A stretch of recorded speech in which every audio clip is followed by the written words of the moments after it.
BNP chairperson সাবেক প্রধানমন্ত্রী বেগম খালেদা জিয়ার ৮১তম জন্মদিনে বিএনপির কেন্দ্রীয় কার্যালয়ে দোয়া ও মিলাদ মাহফিল। দোয়া মাহফিলে যোগ দেন বিএনপির সিনিয়র নেতারা। নেতাকর্মীদের মনে করিয়ে দেন গণতন্ত্র প্রতিষ্ঠায় বেগম জিয়ার আত্মত্যাগের কথা।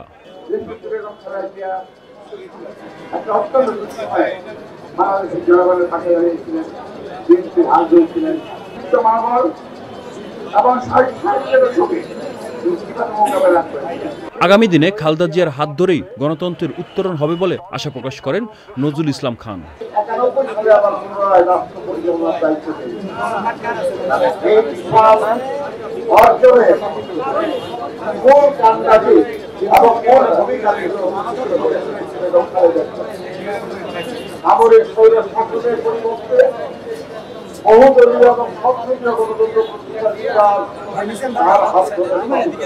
আর গয়েশ্বর চন্দ্র রায় বলেন, সুযোগ তৈরি হলেও গণতন্ত্র এখনো হাতের নাগালের বাহিরে।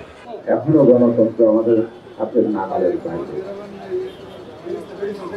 আমরা শুনি বিশ্বাস করতে চাই নির্বাচন হবে স্বৈরাচারের পতন। এই নির্বাচন সম্পন্ন হোক, ভোটের গণনা, ভোটের ফলাফল গণনার আগ মুহূর্ত পর্যন্ত জাতির কাছে একটা সংশয় আসছে। ঐক্যবদ্ধভাবে সকল ষড়যন্ত্র মোকাবেলা করতে সবার প্রতি আহ্বান জানান বিএনপির নেতারা।